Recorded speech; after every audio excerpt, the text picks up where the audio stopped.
সর্বদাই থাকবে।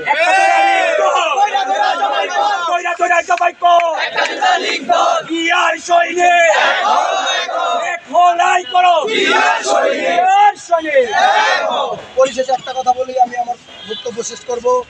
জাতীয়তাবাদী স্বেচ্ছাসেবক দল গুলশান থানা আয়ত্তাধীন সকল নেতাকর্মী, প্রিয় বন্ধুবর, বড় ভাই, ছোট ভাই এবং যারাই শুভাকাঙ্ক্ষী আছেন, আমাদের প্রিয় কর্মীবৃন্দ, সকলকে গুলশান থানা স্বেচ্ছাসেবক দলের পক্ষ থেকে এবং নজরুল ইসলাম মনা ভাইয়ের পক্ষ থেকে আপনাদের সবাইকে জানাই আন্তরিক ধন্যবাদ ও কৃতজ্ঞতা।